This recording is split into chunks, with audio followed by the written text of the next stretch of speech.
ఇవాళ ఇంకా సిగ్గు లేక సంజయ్ గారు, నేను ఒకటి అడుగుతా ఉన్నా, ఇవాళ సంజయ్ గారు స్పీకర్ దగ్గరికి వెళ్ళి పాడి కౌశిక్ రెడ్డి నా మీద దాడి చేసిండు, ఈయన శాసన సభ్యత్వాన్ని రద్దు చేయాలని చెప్పేసి సిగ్గు లేక ఇవాళ పోయి స్పీకర్ గారికి ఆయన దరఖాస్తు చేస్తూ ఉన్నారు. నిజంగా నీకు సిగ్గుంటే, నీకు లజ్జ ఉంటే, నువ్వు ఒక మనిషివే అయితే నేను ఇవాళ ఒక్కటి నీకు సూటిగా చెప్తా ఉన్నా సంజయ్ గారు, నువ్వు ఫస్ట్ రాజీనామా అయ్యాయి.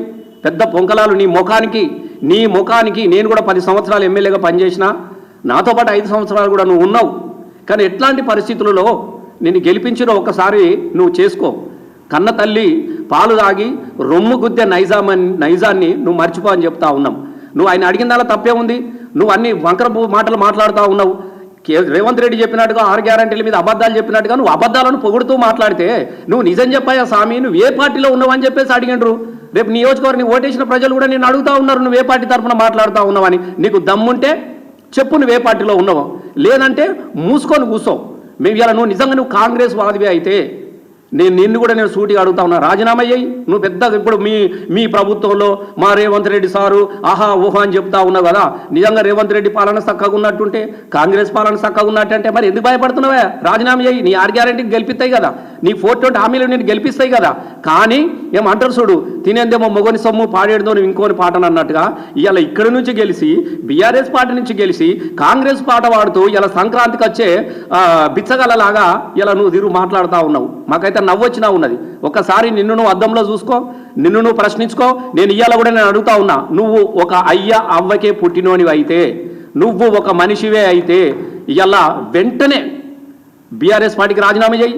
నీ శాసన ఇవాళ నువ్వు స్పీకర్కి ఇవ్వాల్సింది పాడి కౌశిక్ రెడ్డి మీద ఫిర్యాదు కాదు, నీ రాజీనామా లెటర్ ఇచ్చిరాపో, నిలబడిపో. రేపు ప్రజలు తెలుస్తారు కదా. నిజంగా ప్రజలు నేను అంగీకరించినట్టుంటే నీ ఇంటికి వచ్చి క్షమాపణ చెప్పొచ్చు వస్తాం మేము.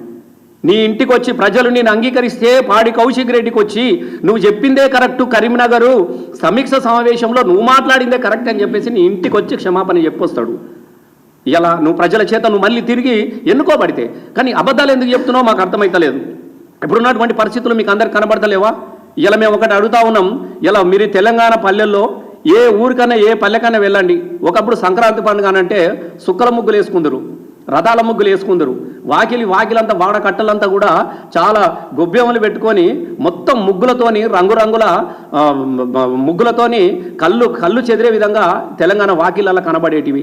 ఇలా ఏం కనబడతా ఉన్నాయి? ఏ వాకిలి ముంగటికి పోయినా నువ్వు ఇస్తానన్న తులం బంగారం ఏమైపోయినదని ముగ్గులు వేస్తా ఉన్నారు ఆడోళ్ళు. సిగ్గుండాలి మీకు.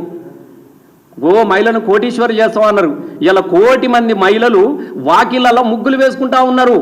మాకు ఇస్తానన్న 2500 ఎప్పుడు ఇస్తావు అని చెప్పేసి ముగ్గులు వేసుకుంటా ఉన్నారు. గచ్చుల మీద చాక్పీసులతో రాస్తా ఉన్నారు ముగ్గులల్లా.